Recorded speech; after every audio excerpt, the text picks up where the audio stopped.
जो है उत्तर प्रदेश से जुड़ी हुई नॉन स्टॉप खबरें। सबसे पहली बड़ी खबर यूपी बोर्ड से जो है प्रस्तावित विद्यालयों की नई मान्यता शर्तों का विरोध तेज हो गया है। स्ववित्त पोषित विद्यालय प्रबंधक महासंघ ने इन शर्तों के विरोध में 23 सितंबर को विद्यालय बंद करने का फैसला किया है। महासंघ के अध्यक्ष जो है हवलदार सिंह और महासचिव संतराम सिंह ने मुख्यमंत्री से प्रस्तावित बदलाव को वापस लेने की मांग की है। उन्होंने कहा है कि नई मान्यता की शर्तों के अनुसार जो है शहर में 3000 वर्ग मीटर जमीन पूंजीपति ही खरीद सकते हैं। इन शर्तों से प्रदेश में यूपी बोर्ड के 95% विद्यालय बंद हो जाएंगे।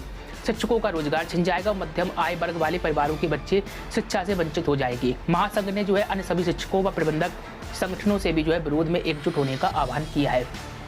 अब बात कर लेते हैं उत्तर प्रदेश में सत्तारूढ़ योगी आदित्यनाथ की अगुवाई में बीजेपी सरकार जो है आपको बता दें गैर मान्यता प्राप्त मदरसों के सर्वे के बाद अब जो है वक्फ के तौर पर दर्ज की गई सार्वजनिक संपत्तियों का भी रिव्यू कराएगी। आपको बता दें साल 1989 में जारी किए गए एक गलत आदेश के आधार पर जो है बंजर ऊसर आदि जो है सार्वजनिक संपत्तियां वक्फ संपत्ति के तौर पर दर्ज की गई थी। यह आदेश राजस्व कानूनों और जो है वक्फ अधिनियमों दोनों के खिलाफ था। अब 33 साल पुराने शासनादेश को रद्द कर दिया गया है। अल्पसंख्यक विभाग ने सभी जिलों के कमिश्नर और डीएम को निर्देश जारी कर दिए हैं। आपको बता दें कहा गया है कि इन संपत्तियों का रिव्यू कर जो भी नियम के खिलाफ जो है वक्फ में दर्ज हुए हैं उन्हें रद्द करवाकर जो है राजस्व अभिलेखों को दुरुस्त किया जाए। इस पूरी प्रक्रिया को 8 अक्टूबर तक पूरा किए जाने के लिए कहा गया है। तो पहले आपको बता दें गैर मान्यता प्राप्त मदरसों पर जो है डाटा जुटाया जा रहा है। अब जो है वक्फ को लेकर जो है योगी सरकार का बड़ा ऐलान होगा। अब बात कर लेते हैं आधार सत्यापित कराने के फेर में जो है प्रदेश के कम से कम 18 लाख बुजुर्गों की पेंशन फंस चुकी है। जिन बुजुर्गों ने अपना आधार नंबर सत्यापित करा लिया उनमें से तमाम खातों में मौजूदा वित्तीय वर्ष में अब तक पेंशन की एक भी पाई नहीं पहुंच पाई। हालांकि पहली तिमाही की पेंशन जारी करने की प्रक्रिया अब तेज हुई है।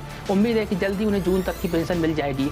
कुछ जिलों में पेंशन खातों में पहुंचने भी लगी है, लेकिन इस लेट लतीफी के चलते दूसरी तिमाही की पेंशन पर भी संकट तय है। उधर निराश्रित महिला पेंशन में सिर्फ पहली तिमाही की रकम खातों में गई है। प्रदेश के करीब 32 लाख निराश्रित महिलाओं की दूसरी तिमाही की पेंशन के लिए अभी भी आधार प्रमाणिकता का काम पूरा नहीं हो सका।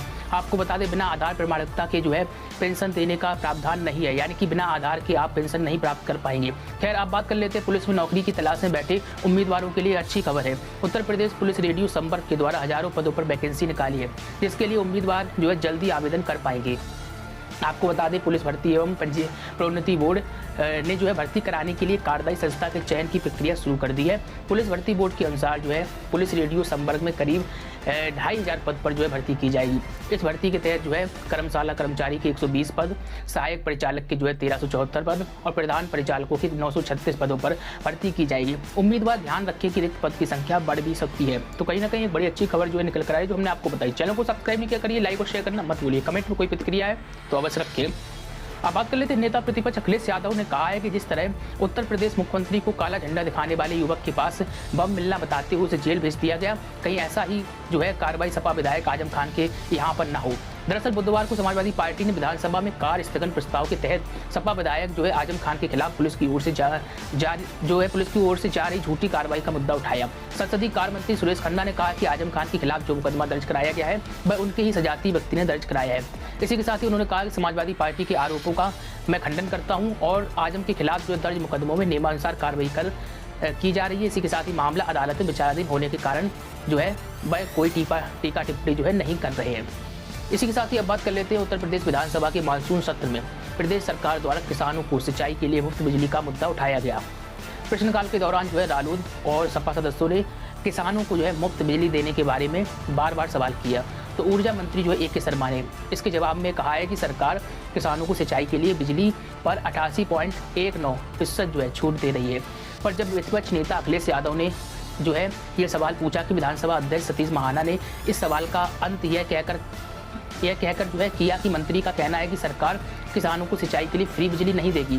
प्रश्नकाल के दौरान आपको बता दें रालोद के अजय कुमार और सपा के जो है जिया उर रहमान ने सवाल किया कि क्या सरकार किसानों को सिंचाई के लिए मुफ्त बिजली देगी। ऊर्जा मंत्री AK शर्मा ने कहा कि सामान्य रूप से बिजली की दर जो है 720 रुपये प्रति हॉर्स पावर प्रतिमाह है। इसके सापेक्ष सरकार 550 रुपये प्रति हॉर्स पावर प्रतिमाह सब्सिडी देती है। इसके लिए जो है बजट में 97 करोड़ रुपए आवंटित किए गए हैं। अब बात कर लेते हैं बिहार की चारा घोटाला की तरह यूपी में वृक्षारोपण घपले का मामला जो है उजागर हुआ है। कहीं ना कहीं आपको बता दें पेड़ लगाने के नाम पर जो है घपले की बात कही जा रही है। यूपी के पर्यावरण, वन एवं जलवायु परिवर्तन विभाग द्वारा वृक्षारोपण के लिए ठेकेदारों व अन्य व्यक्तियों को किए 1.37 करोड़ रुपए के भुगतान में फर्जी बढ़ा की खबरें निकलकर सामने आई है। भारत के जो है महालेखा नियंत्रण सेवा परीक्षक CAG की रिपोर्ट में खुलासा हुआ है। रिपोर्ट के अनुसार यह एक बड़ा जो है गबन है। अब जो है आगे की कार्रवाई की जाएगी। खैर, आप बात कर लेते हैं राजधानी लखनऊ में मीडिया से बात करते हुए ओम प्रकाश राजभर का एक बड़ा बयान आया। आपको बता दें, विमुक्त जातियों में भर राजभर छूट गई थी। इसी मामले को लेकर मैं मुख्यमंत्री से मिला था। ये बात ओम प्रकाश राजभर ने मीडिया से कही। मुख्यमंत्री ने जो है तत्काल फाइल बनाकर केंद्र सरकार को भेजने के निर्देश दिए। मुख्यमंत्री ने भर राजभर जातियों को अनुसूचित जनजाति में शामिल करने की सहमति दी है। आपको बता दें, सुभाषपा प्रमुख ने कहा है कि हम मुख्यमंत्री का आभार प्रकट करते हैं। मुख्यमंत्री को मैं बधाई देता हूं कि वो मेरे बातों को लेकर जो है गंभीर हुए और इस पर प्रस्ताव भेजने के निर्देश दिए। आपको बता दें, मुख्यमंत्री से हमने भूमाफिया के नाम पर गरीबों दलितों को ना उजाड़े जाने की बात की, तो उन्होंने मुख्यमंत्री ने जो है इस बात का आश्वासन भी दिया है। यानी कि जो है सराहना एक तरफ से सुभाषपा ने की है मुख्यमंत्री योगी आदित्यनाथ की। अब बात कर लेते हैं भास्कर अखबार से बात करते हुए सीएम योगी का मंदिर बनाने वाले प्रभाकर दरअसल मौर्य ने जो गौ माता और लव जिहाद वाले मुद्दे पर अपनी प्रतिक्रिया दी है। उन्होंने कहा है कि भाई अब जो हिंदुत्व को लेकर जागरूकता फैलाएंगे। लव जिहाद व गौ माता पर अत्याचार से दुखी होकर उन्होंने इन 2 सामाजिक मुद्दों पर जागरूकता फैलाने का संकल्प लिया है। आपको बता दें, ये वही शख्स है जिन्होंने अयोध्या में योगी आदित्यनाथ का जो है मंदिर बनाया है। इसी के साथ ही इनका ये भी कहना था कि यदि आप गाय को माता मानते हैं तो उन पर किसी प्रकार का अत्याचार कतई न करें। अब बात कर लेते हैं उत्तर प्रदेश के जो है उप मुख्यमंत्री ब्रजेश पाठक ने जो है विधानसभा में संबोधित करते हुए कहा कि स्वास्थ्य और चिकित्सा के बजट में इजाफा किया गया है। चिकित्सा, स्वास्थ्य और चिकित्सा शिक्षा विभाग के लिए वर्ष 2016 में क्रमशः 14,811 रुपये और 1,914 करोड़ रुपए का बजट आवंटित किया गया था। उप मुख्यमंत्री ने यह भी कहा है कि प्रदेश में मेडिकल कॉलेज और उनमें सीटों की संख्या को दुगना किया गया है। वर्ष 2017 से पहले प्रदेश में जहां MBBS की जो है सरकारी क्षेत्रों में 1840 सीटें और निजी क्षेत्रों में 3550 सीटें उपलब्ध थी, वहीं आज सरकारी क्षेत्रों में 38 यानी कि 3,828 और निजी क्षेत्रों में 4,600 सीटें उपलब्ध हैं। इसके अलावा आज रायबरेली में एम्स में जो है 100 सीटें और गोरखपुर एम्स में 125 सीट के अतिरिक्त अलीगढ़ और BHU में भी जो है पर्याप्त सीटें उपलब्ध है। ये बयान जो है उन्होंने विधानसभा मानसून सत्र के दौरान जो है संबोधित करते हुए दिया। अब बात कर लेते हैं यूपी में जो विधानसभा का मानसून सत्र चल रहा है। सत्र के दौरान ऐसा पहली बार होगा कि जब एक दिन यानी कि आज का दिन 22 सितंबर केवल महिलाओं के लिए सदन लगाया जाएगा और महिला विधायक अपनी बातों को रख पाएंगी। दरअसल विधानसभा अध्यक्ष सतीश महाना ने मानसून सत्र के दौरान महिला जनप्रतिनिधियों को जो है उनके मुद्दे को उठाने के लिए एक दिन का आपको बता दें समय आरक्षित करने का फैसला किया था।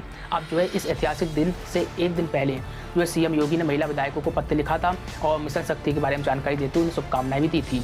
अब बात कर लेते हैं राजू श्रीवास्तव से जुड़ी हुई बड़ी खबर आ रही है। दरअसल हास्य कलाकार राजू श्रीवास्तव के निधन पर प्रधानमंत्री नरेंद्र मोदी के साथ ही जो है मुख्यमंत्री योगी आदित्यनाथ ने गहरा शोक व्यक्त किया है और सीएम योगी ने कहा है कि राजू श्रीवास्तव आज हमारे बीच नहीं रहे, वह जीवन पर्यंत अपनी जो है पीड़ा को दबाते हुए बिना किसी भेदभाव से जो है सबका मनोरंजन करते रहे।